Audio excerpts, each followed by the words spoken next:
Hola, buenos días, licenciado. Bienvenido a este proceso. Por favor, nos da su nombre completo.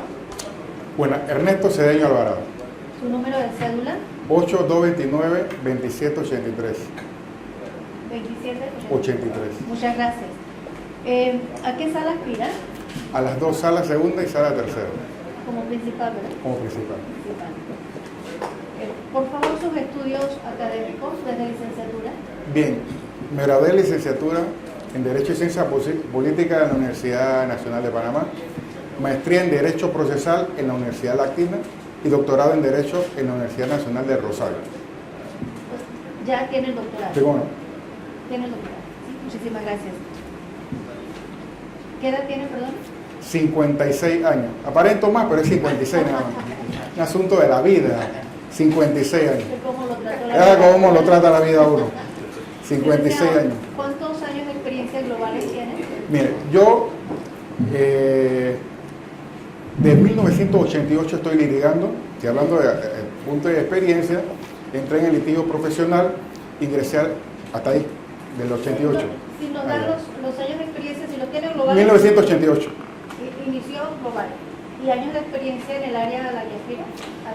Prácticamente que me gradué, mi derecho fue abuso deshonesto, que antes se llamaba de derecho penal, y derecho administrativo, efectivamente lo empecé a profundizar cuando fue asesor legal de la Contraloría. Tuve 17 años ahí. Y he venido caminando por abogado litigante desde ese año hasta acá. Muchísimas gracias. Voy a empezar a hacerle la primera pregunta del cuestionario que entendemos ya usted debe tener en mano, ¿verdad? Por favor, describa su historia familiar, su historia profesional y, en su opinión, qué cualidades lo hacen merecedor de ocupar el cargo de magistrado de la Corte Suprema de Justicia. Por favor, nos ofrece elementos que sustenten su opinión y en esa misma pregunta, en ese mismo, cuando nos habla de su historia, por favor nos dice cuáles son las cualidades que usted posee para el cargo y su experiencia trabajando en equipo. Bien. Con respecto a mi experiencia familiar, la prueba evidente es mi esposa que está allá afuera. Tengo 22 años de casado. Perdón, su esposa puede entrar. No sabía y fue para el carro. Había el, si podía, no podía. No, sí puede. Y está en el carro esperando. Y bueno, no puede entrar, estoy en el carro, pero ella vino conmigo, pero totalmente abierto. Circunstancialmente parece que la información que no podían entrar, así que ella me está esperando en el carro. Sí, es totalmente abierto. No sabía, bueno, él tiene los celulares, así que estará esperando. No, pero ya le fueron a avisar. Bueno. Por favor. Tengo 22 años de casado, marido de una sola mujer, sí, historia familiar. Tengo un hijo. Con respecto a mis antecedentes personales, desde el punto de vista profesional, que es una de las preguntas que se esbozó, yo me gradué en 1988, ahí entré en el litigio profesional dentro de la abogacía del mundo privado. Entré en la Contraloría como asesor legal. Dentro de asesor legal, en un tiempo fui soporte de las auditorías. La auditoría en la Contraloría General de la República es el soporte jurídico penal, es el insumo que cuando hay lesiones al patrimonio, y bueno, ya la Corte Suprema de Justicia ha determinado que es una prueba fundamental para cuando se establezcan algún grado de delitos de peculado contra el patrimonio. En fin, fui dentro de mi experiencia como asesor legal, ahí no solamente se ve el área administrativa en la Contraloría General de la República, por virtud de lo que precisa el artículo 280 de la Carta Magna y la Ley 32 del 84. También interviene en el insumo del proceso penal. Eran los informes de auditoría que se elaboraban y necesitaba un soporte jurídico para que se precisara si se adecuaba a derecho. Inclusive en ese momento, en esa instancia, había reuniones de acercamiento con el Ministerio Público, porque el Ministerio Público en su momento quería que los informes de auditoría fueran de una manera adecuada. Como asesor legal fue una de las facetas dentro de la jurisdicción penal, dentro de la Contraloría General de la República, que participe también en el área del derecho constitucional y el derecho procesal, porque como es un hecho público evidente, la Contraloría también interviene en causa dentro de la jurisdicción civil, reposición de títulos, causa dentro de la jurisdicción contencioso administrativa, defiende a la Contraloría de la institución y desde el punto de vista constitucional. De eso les puedo hablar de mi vida profesional, bueno, de los títulos que ya le manifesté, que tengo 3 y he hecho varias obras, ahí está en mi hoja de vida. Con respecto a mi capacidad profesional, no, tengo experiencia no tan solamente en aspecto penal y administrativo, también desde el punto de vista constitucional. Soy capacitador, soy una empresa que capacita, he dado conferencias y charlas sobre el sistema penal acusatorio, sobre aspectos constitucionales, aspectos civiles, que está en mi hoja de vida y mi página web. Traté, grosso modo, de incorporarlo en el folleto que está a disposición de ustedes. Y las obras que he elaborado desde el punto de vista procesal, creo que la integridad moral que me ha motivado, o sea, uno de los atributos que he manifestado, que ostento en este día, pienso que eso me llevó a hacer, ejecutar, implementar medidas sin retribución alguna, con el objeto ineludible del bien común y de la sociedad.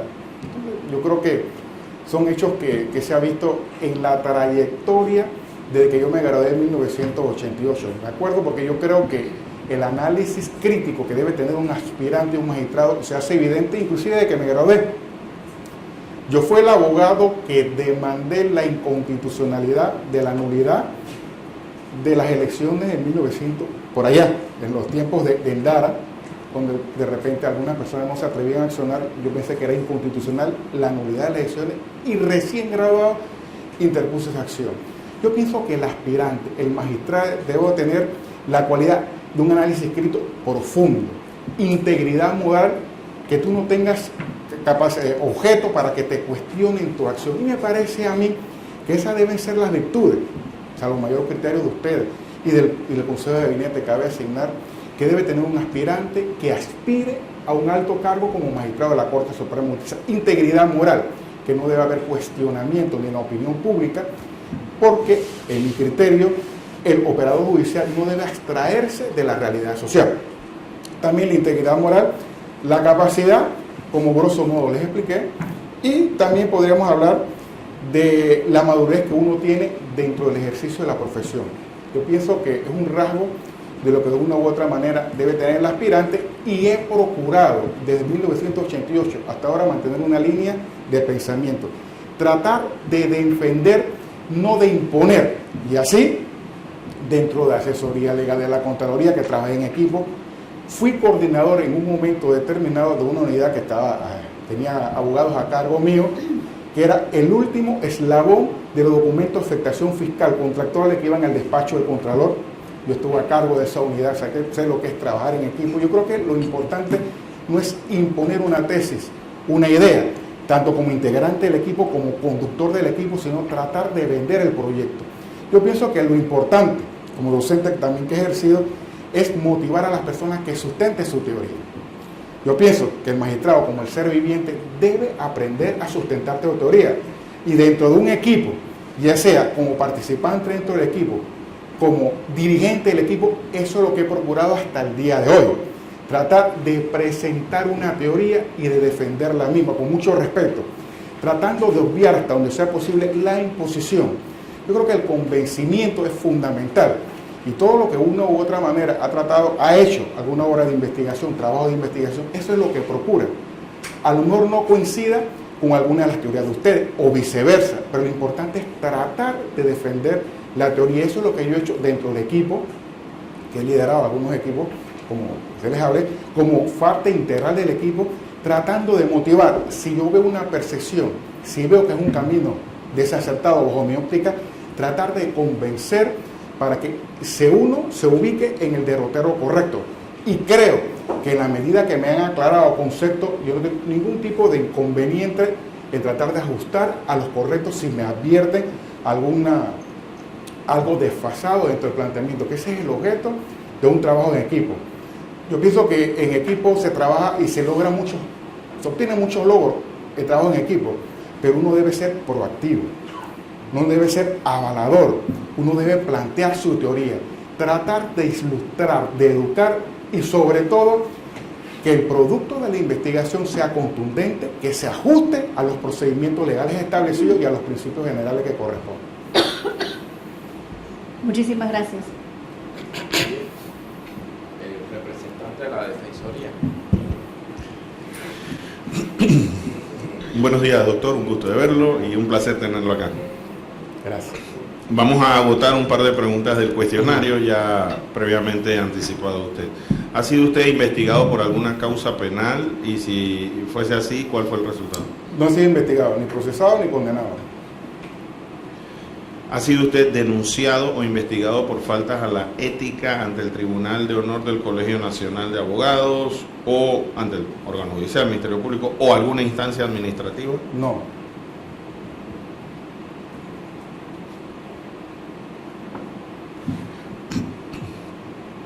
Voy ahora a formularle una pregunta, voy a tratar de resumirla, de las preguntas 11 y 12 del cuestionario y que tiene más que todo un enfoque de derechos humanos.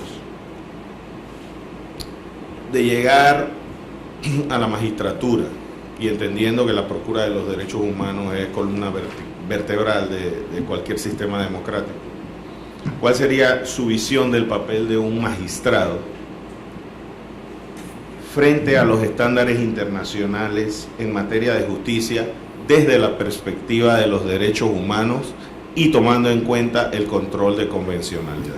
Bueno, definitivamente que cuando hablamos y analizamos lo que es el bloque de la constitucionalidad, una teoría francesa que se aplica aquí en Panamá, te dice que los tratados de derechos humanos están en rango de bloque de la constitucionalidad. Eso quiere decir que al lado de la Carta Magna, que nosotros comprendemos que es la Constitución, están los derechos humanos del mismo rango. Eso quiere decir que el operador judicial, el investigador, tiene que primero saber todos los tratados de derechos humanos porque es como si fuera la Constitución. Y en Panamá se aplica la teoría del bloque de la constitucionalidad, amén de que el mismo Código Procesal Penal te obliga a aplicar lo que es el análisis de la convención. Entonces yo pienso que definitivamente para tú administrar justicia en nombre de la República y para la autoridad de la ley en la República de Panamá, tiene que aplicar los tratados internacionales. A lo mejor usted analiza de una convención americana de derechos humanos un criterio, puede que no esté totalmente de acuerdo del análisis que otro jurista o otro operador judicial le hace a la Convención Americana de Derechos Humanos, pero de que se aplica el control de la convencionalidad, se tiene que aplicar. El asunto de pronto es de interpretación, de allí la importancia que el operador judicial, el investigador, tiene que tratar de convencer tu teoría, pero de acuerdo a la Convención Americana de Derechos Humanos. Yo pienso que eso es fundamental. El que empieza a administrar justicia, hasta el abogado litigante, tiene que hacerle caso a las teorías correspondientes porque ya ha sido materia tratada por el Pleno de la Corte Suprema de Justicia en materia de constitucionalidad. Siendo así, entonces, como mayormente y sobre todo en la actualidad usted se dedica al ejercicio de la profesión de forma independiente, ¿qué ha visto con relación a la aplicación de estos conceptos a nivel de fallos de la Corte Suprema de Justicia? Si tenemos que hablar de mi óptica, he sido funcionario y ahora como abogado litigante, yo pienso que sin tratar de minimizar los aspectos, yo voy a tener algunos criterios, de pronto acciones que yo he interpuesto ante la Corte Suprema de Justicia que de repente no coincido, valoración de acuerdo entre el ámbito de 220 del Código Procesal Penal, de que si es obligatorio, que yo pensaba que en base a la participación obligatoria de la víctima dentro del acuerdo, que la Corte Suprema de Justicia en pleno manifestó que no es necesario como obligación dentro de un acuerdo de pena que comparezca la víctima en base a los derechos humanos que plantea, y la Corte dijo, si bien no es obligatorio, pero se le puede invitar. Yo te puedo decir que es un asunto, esa es mi teoría, en contra de mi pensamiento. Yo pienso que pudiera cuestionar algunos puntos filosóficos de fallo que se han vertido, pero me parece que eso se puede profundizar. ¿El asunto cuál es?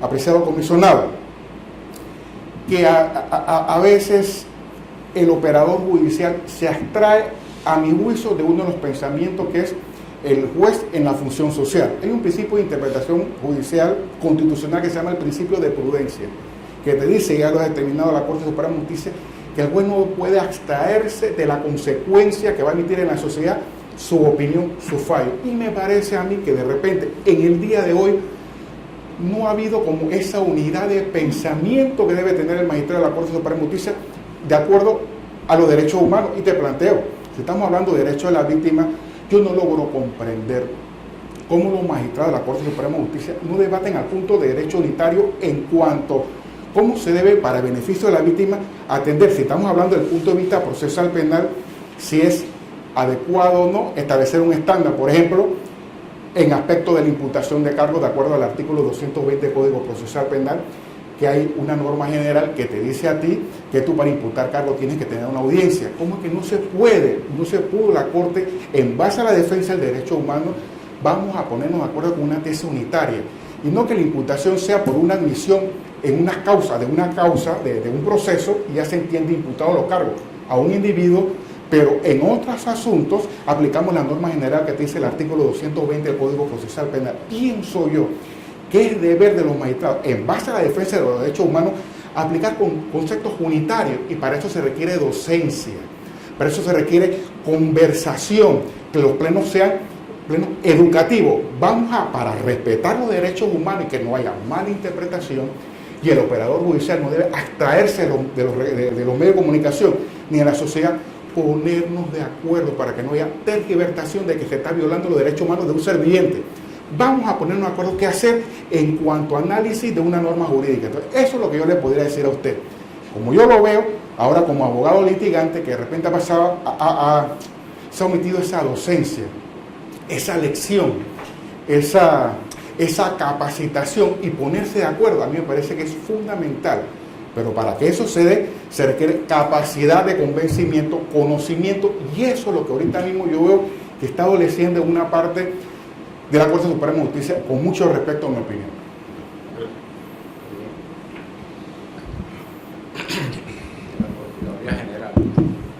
Buenos días, licenciado. Buenos días. Sí, las preguntas que le haremos serán dos y están insertas pues, en el cuestionario que se les suministró previamente. Una es la número 8 y sería la siguiente. ¿Cómo garantizaría usted la independencia en la prestación del servicio de administración de justicia en el marco institucional? Mire, yo pienso que la independencia, podríamos hablar lo que está entre algunos artículos, en el artículo 2 de la Carta Magna, que debe haber colaboración. La independencia, eso se lo da el pensamiento, el criterio, la hoja de vida del aspirante. Si bien, y yo pienso que aquel operador judicial, aquel ser viviente que aspira a ser magistrado de la Corte Suprema de Justicia, no debe aplicar cánones desfasados como en la soledad de mi despacho, solo la ley conmigo. Mira, ya eso ha pasado. Desde el punto de vista del posmodernismo, uno tiene que rendir cuenta. Eso es importante, rendir cuenta. Además de que tú pensabas que tú hablabas con los fallos, tú debes hacer docencia y aclarar conceptos. Eso es fundamental. Al aclarar conceptos, tú no puedes pensar, bueno, que esto es un bloque institucional y nadie se mete con nosotros cuando la sociedad civil está rindiendo cuentas. Nunca se debe interpretar que la independencia es sujetarse a los factores reales del poder. Tú debes tener criterios para hacer la cosa como corresponde y saber cuándo se rinde cuenta. Esto es un proceso de rendición de cuentas, me parece que pudo haber sido fortalecido en la respuesta que la Corte Suprema de Justicia le entregó al Procurador Judicial Carlos Lim. Me parece que es una especie de rendición de cuentas a clamor de la sociedad civil. A mi juicio le faltó mayor profundidad en cuanto a aspectos de implementación, de fecha, pero trata de alguna u otra manera la Corte Suprema de Justicia de determinar una rendición de cuentas. Y en ningún momento se puede interpretar de que el operador judicial debe abstraerse de la rendición de cuentas de los medios de comunicación de la sociedad, que nos vamos a cerrar en grupo porque invade nuestro territorio. Claro que la independencia se plantea en cuanto al respeto de las normas establecidas en la Constitución, en la ley de la República, pero sin abstraerse de la realidad del papel del juez en función social. Hay que aclarar los conceptos y si hay que hacer ajustes de una manera de colaboración se deben hacer, pero la sociedad debe respaldarse. Nunca pensar que el hecho de aclarar conceptos o rendir cuentas se interpreta como una debilidad del sistema judicial o del órgano judicial, uno de los poderes del Estado. Pero me parece a mí que la medida de que tú lleves operadores judiciales, hombres o mujeres, con carácter, con sabiduría, con trayectoria moral comprobada y con conocimiento, tú podrías garantizar la independencia de que no te vas a someter a un factor real de poder, porque tienes de tu lado al que manda en el país, que conforme al artículo 2 de la Constitución es el pueblo. Pero ya vemos a personas que consideran tesis histórica de que me quedo solo con mi fallo, que nadie me comprende, que pobrecito yo, pero inmediatamente tú aclaras el concepto, tú administras justicia como corresponde, el pueblo va a estar de tu lado. A veces el pueblo, que es el que manda en una relación social de acuerdo al artículo 2 de la Constitución, puede apoyarte porque sabe que tú eres íntegro, sabe que la corporación es recta y hace las cosas como corresponde y se lo aclara. Muchas gracias. Otra pregunta es la número 13 y sería, ¿cuál sería su visión, licenciado, en cuanto a un régimen disciplinario para magistrados de la Corte Suprema de Justicia? Con mucha humildad, lo que yo pretendo, tratar de seguir las huellas de Harley J. Mitchell. Aquí tengo, porque yo investigué, no es porque Harley J. Mitchell estoy investigando, sobre aspecto de la transparencia. Fue uno de los propulsores de la Ley 76 que no se está aplicando en la Corte Suprema de Justicia y muchos de los tribunales en cuanto a la interpretación, en cuanto a este instrumento. Antes de venir aquí, busqué para mí en la página más completa de investigación de normas, que es la Procuraduría, para ver si esto se había eliminado. Esto no ha sido derogado el artículo 147, que te dice a ti de que el magistrado tiene periodo, horas, días contados para fallar. Te lo digo contado, Frank. Fue uno de los propulsores de la transparencia porque hay quejas hasta el día de hoy, y puedo dar fe de eso, que hay expedientes que se engavetan en despacho de magistrado de la Corte Suprema de Justicia. Cuando hablo de la transparencia, no es porque él está aquí, porque yo empecé a investigar en cuanto a las auditorías. Yo soy pro auditoría. Y las investigaciones que hizo, que cuando fue magistrado presidente, motivó que hubiesen auditorías en los despachos. Y hubo colegas que dijeron, aquí no entra nadie a esa auditoría. Mi camino es tratar de seguir la huella que dejó con evidencia la Ley 76, motivar a los colegas que eso se tiene que cumplir y hay que ser transparente. Esa es una visión disciplinaria que te plantea. En el artículo 76 se plantea la posibilidad de que hayan amonestaciones verbales a la persona que en un momento determinado le toca el caso y no establece dentro del término de ley las proyecciones que correspondan. Te habla de si es reticencia, amonestación escrita hasta multa. Estamos hablando de régimen disciplinario que también está en el Código Procesal, el Código Judicial, que te establece sanciones de 15% de sueldo, pero usted lo somete a opiniones, a informes del presidente de la corporación. Yo pienso que uno debe fortalecer para asuntos de transparencia, por eso que, con mucho respeto, quisiera, en la medida de lo posible, tratar de transitar y ojalá ustedes comprometieran. No sé si yo estaría entre los 15, si van a poner 15, 16 o no lo van a poner, pero ojalá que ustedes tuvieran la oportunidad de comprometer a todos los aspirantes que llegan, bastantes títulos, y queriendo cambiar el mundo, a que por lo menos se comprometan con el cumplimiento de esta ley que existe en cuanto a artículos y te habla de la transparencia que debe tener un magistrado en cuanto a tiempo para proyectar y tiempo para leer. La norma te habla que inclusive si te pasa el tiempo, ya eso por la mayoría debe salir el fallo. Y se están engavetando, como cuando estaba el magistrado Harry J. Mitchell, mi respeto, expedientes en los despachos de operador judicial. Estamos hablando del régimen disciplinario. La cabeza debe predicar con el ejemplo. Mi posición es que claro que se debe retomar esos términos para fortalecer el régimen disciplinario de la cabeza, y eso es sentido de rendición de cuentas. No hay nada que se parezca a una injusticia como la justicia tardía, decía Séneca, filósofo romano. Aquí le hemos parafraseado, justicia tardía no es justicia. No hay justificación. Si se cumple esta norma de régimen disciplinario para que haya expedientes hoy en día en despacho de los magistrados de la Corte Suprema de Justicia, no hablemos que yo tengo un expediente más de un año en un despacho de un magistrado y no sabe. Y así usted puede hablar con los abogados litigantes. No hay justificación. El otro presidente de la Corte trató de hacer algo, pero se requiere el apoyo y a lo mejor que ustedes comprometan. Esta es una responsabilidad histórica que le ha dado la patria a ustedes. Tener prima facie la oportunidad de evaluar y de comprometer a los candidatos. ¿Qué es lo que va a hacer de aquí en adelante para el cumplimiento de los fines por la transparencia de la Corte Suprema de Justicia? La Corte Suprema de Justicia hay gente buena, hay gente idónea, hay gente que ha hecho clic con los medios de comunicación. El magistrado Rocha llegó y está tratando de hacer clic con la rendición de cuentas de los medios de comunicación. Yo creo que es importante, pero hay un virus nosocomial en la Corte y hay que erradicarlo. Te lo digo, y ustedes son los médicos tratantes en primera instancia. Ojalá que pudiera comprometer a todos los que lleguen a aplicar normas de transparencia dentro de la Corte Suprema de Justicia. El pueblo lo necesita, y recuerde usted el artículo 2 de la Carta Magna, el poder emana del pueblo. Ese es el juez es la magistrada que necesita este país, un juez que rinda cuenta, que aplique las normas que existen y sobre todo se comprometa a hacer los ajustes, las modificaciones para que la justicia controle. Mi deseo, mi visión, tener en algún momento, poder yo acceder al magistrado que quiero, al magistrado Arrocha, los magistrados, y sepa cuántos expedientes tienen todos los magistrados en su gaveta, en su despacho. Y eso no es imposible.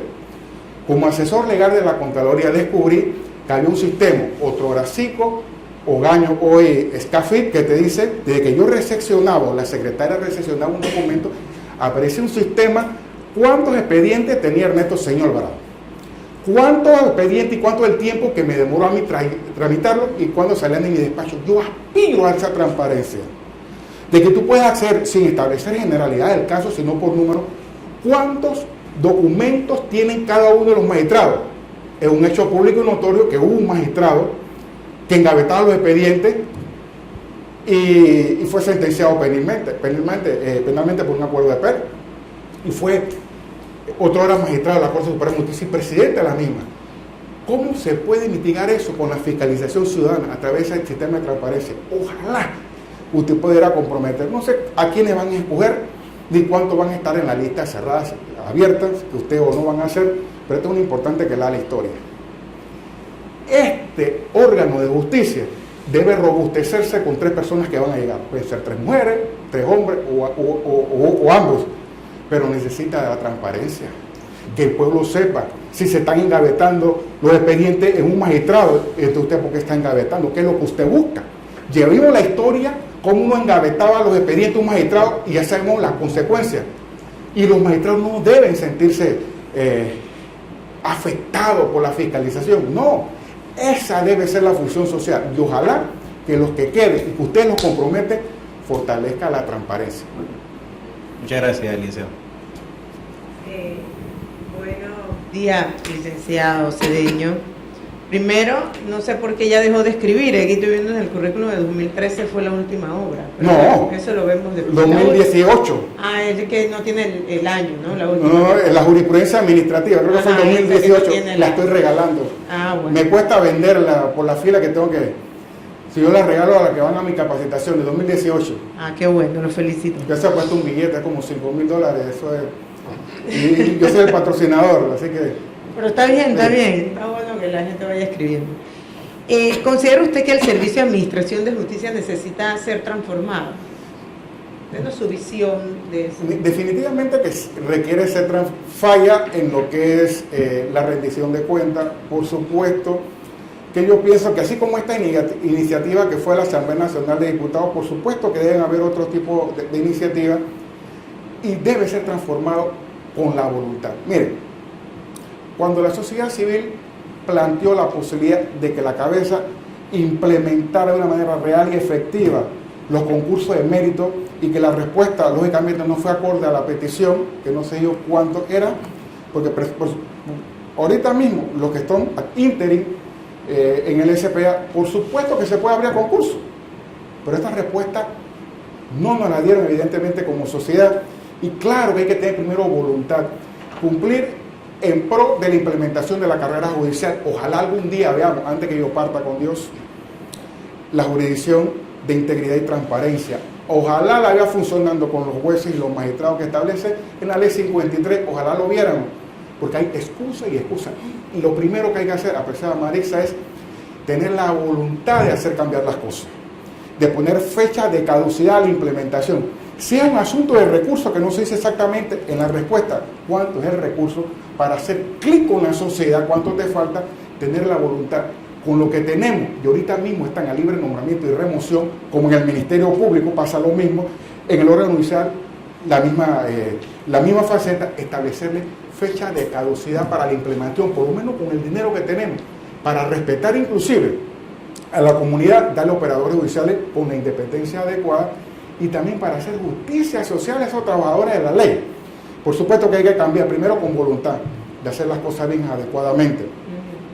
Tener el conocimiento de motivar a los homólogos de la Corte Suprema de Justicia a la necesidad de no abstraerse de la sociedad, de rendir cuenta, de hacer un clic con ellos. Tiene que cambiar el paradigma, ser más transparente. La Corte Suprema de Justicia, como yo les hablé de una manera somera, tiene normas jurídicas que lo puede obligar a sacar los casos, a que no haya el rezago judicial, como ahora se le llama, de una manera más democrática a lo que usted y yo conocemos como mora judicial. Se llama ahora rezago, que no es nada más que no mover los casos que están en el despacho. Ese control de calidad adolece de lo que es el sistema de justicia. Entonces tú tienes que promover, dando ejemplo de que las cosas pueden cambiar.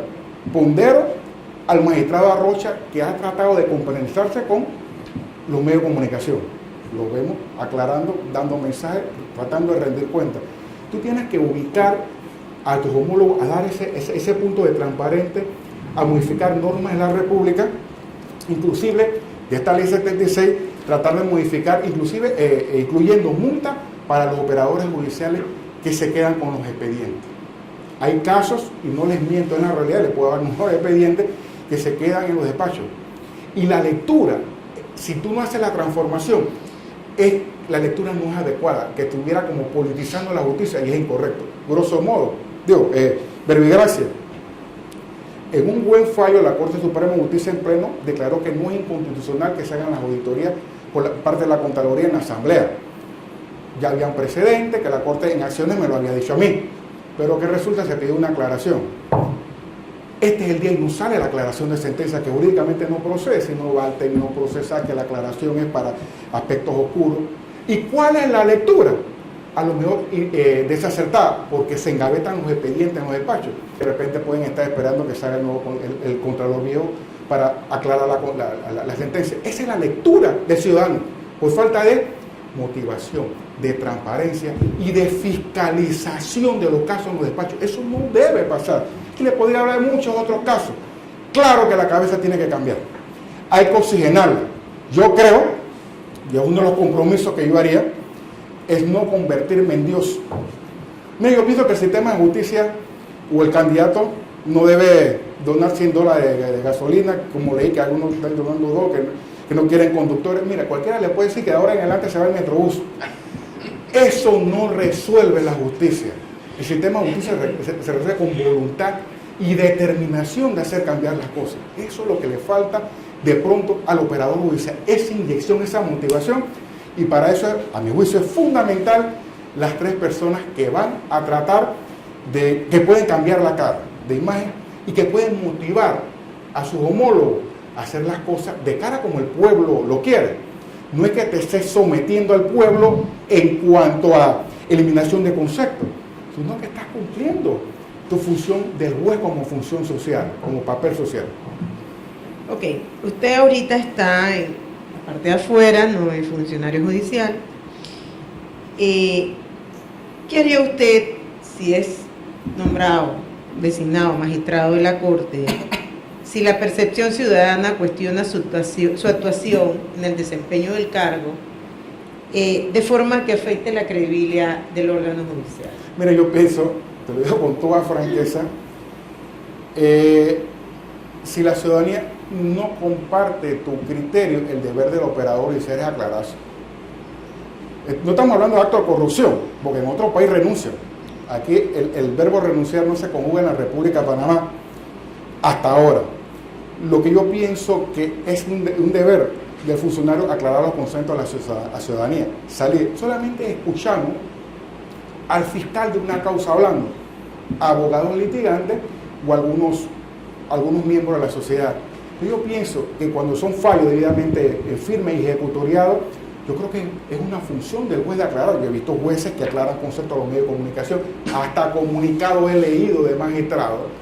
Yo pienso que uno debe salir al frente y estar a la altura de las circunstancias. Créame, se lo digo con toda franqueza, si alguien de la sociedad me dijeran a mí que me han visto en algo indebido, yo soy el mismo que voy a presentar la denuncia, que se investigue.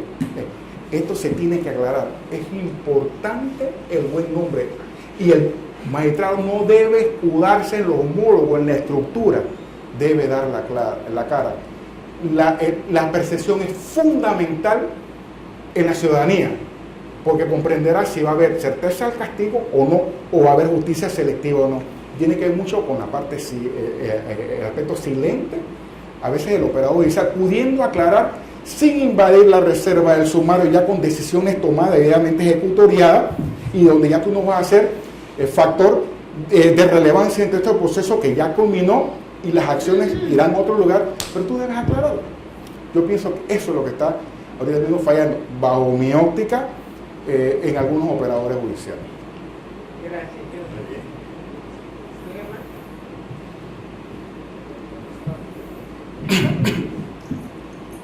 Don Ernesto Cedeño Alvarado, fíjate que te quité el título ahora. No, lo digo porque has hecho una explicación amplia, bien clara, bien precisa. Bueno, ha sido coherente, porque no es aquí que lo has dicho en diversos espacios. Pero bueno, antes de cerrar, me pidió nuevamente la palabra el representante de la Defensoría del Pueblo. Sí, Y el doctor Michel también va a hacer una intervención. no, primero el doctor Michel, porque lo mío. Hágala, ya Sí, que tiene la palabra. es que quería cerrar con la mía. Dele, doctor. No, quédate con el micrófono, nosotros para acá. ¿Qué opinión, bienvenido, qué opinión le merece la pregunta número 15? Es decir, ¿cómo pondera usted en el ejercicio de sus funciones como magistrado la importancia y alcance del debido proceso? Mire, magistrado, la Corte Suprema de Justicia planteó en interpretación constitucional lo que se llama el principio de concordancia. Mire, que te dice, independientemente de lo que entendemos como el debido proceso, te dice en plano de la constitucionalidad que hay valores jurídicos tutelados y que el operador judicial tiene que ponderar al momento de dictar un fallo. Le planteó que estaba en una causa el debate en cuanto al término de interposición de una acción en beneficio de un menor que el accionante había violado, si uno podría interpretar el debido proceso porque accionó fuera de tiempo o no estableciendo la regla del Código Judicial, y la Corte Suprema de Justicia dice, por el beneficio superior del menor que jurídico tutelado más arriba, el principio de concordancia se ajustaba el fallo del operador judicial de acuerdo a esa teoría. Yo soy del convencimiento, en base a la teoría del plano de la Corte Suprema de Justicia en principio de concordancia, como les expliqué, que por supuesto que debe honrarse los términos, el debido proceso, y también la Corte Suprema de Justicia ha dicho que la pretermisión de un artículo no quiere decir que viola el debido proceso, tiene que ser de una manera sustancial. Por supuesto que se deben honrar las normas, estoy en favor que se deben honrar los tiempos, pero ponderando lo que el Pleno de la Corte Suprema de Justicia ha avalado como el principio de concordancia. Es decir, lo importante es hacer justicia. Y no estamos hablando de violación de la ley, estamos hablando de adecuación de la ley, con aquello del análisis constitucional como un todo. Frederick Carbó Savigny planteaba que el derecho es unidad, hay que verlo de manera unitaria, no interpretar la ley aislada de los principios constitucionales y la Constitución. Es una labor de integración desde el punto de vista sistemático de interpretación de la norma jurídica. Y en ese sentido yo creo que el operador judicial y el abogado debe honrar el cumplimiento de los términos del debido proceso, no irrespetarlo, pero siempre ponderando que pueden haber dentro de una ecuación procesal, dentro de un expediente, bienes jurídicos tutelares de menor rango, y no se puede ignorar esa interpretación que ha dado el Pleno de la Corte Suprema de Justicia, en mi opinión. Gracias. A ver, dijo que iba a cerrar. Un cierre hacía Mariano Rivera. Doctor, usted es designado y ratificado como magistrado de la Corte y le dan la oportunidad de escoger sala penal o sala tercera. ¿Por qué puerta entra? Mire, yo soy un obrero de la construcción jurídica. Yo pienso que en donde se considere que yo pueda ejercer mi aporte, yo te digo que en las dos salas yo podría ejercer el servicio. Yo sé que la pregunta va orientada, las orientaciones corresponden, pero es una respuesta que tiene que ser designada. Primero, lo comisionado, porque es un asunto cognitivo que traté de alguna u otra manera explicar la experiencia que tengo en las 2 salas, pero en las 2 salas yo me siento a gusto. Y en las 2 salas me siento cómodo. Listo, gracias. Muy bien. Nuevamente, ¿no? Don Ernesto Cedeño Alvaro. Gracias por estar acá. Gracias por hacernos su visión de lo que debe ser la administración de justicia. Creo que está conectado con lo que espera este país. Y no nos queda más que desearle toda la suerte. Muchas gracias. Y felicitarlo porque sé que no es fácil y a tu honor en que ustedes están, pero créanme que la patria se lo va a agradecer. Es un reto y que no se puede soslayar la oportunidad que usted tiene de la autorregulación que ha tenido el Poder Ejecutivo con ustedes. En ustedes, en primera instancia, está en las manos de lo que podría ser un oxígeno profundo a un ente que está en cuidado intensivo bajo mi óptica. Ustedes son el médico tratante. Gracias. Muchas gracias.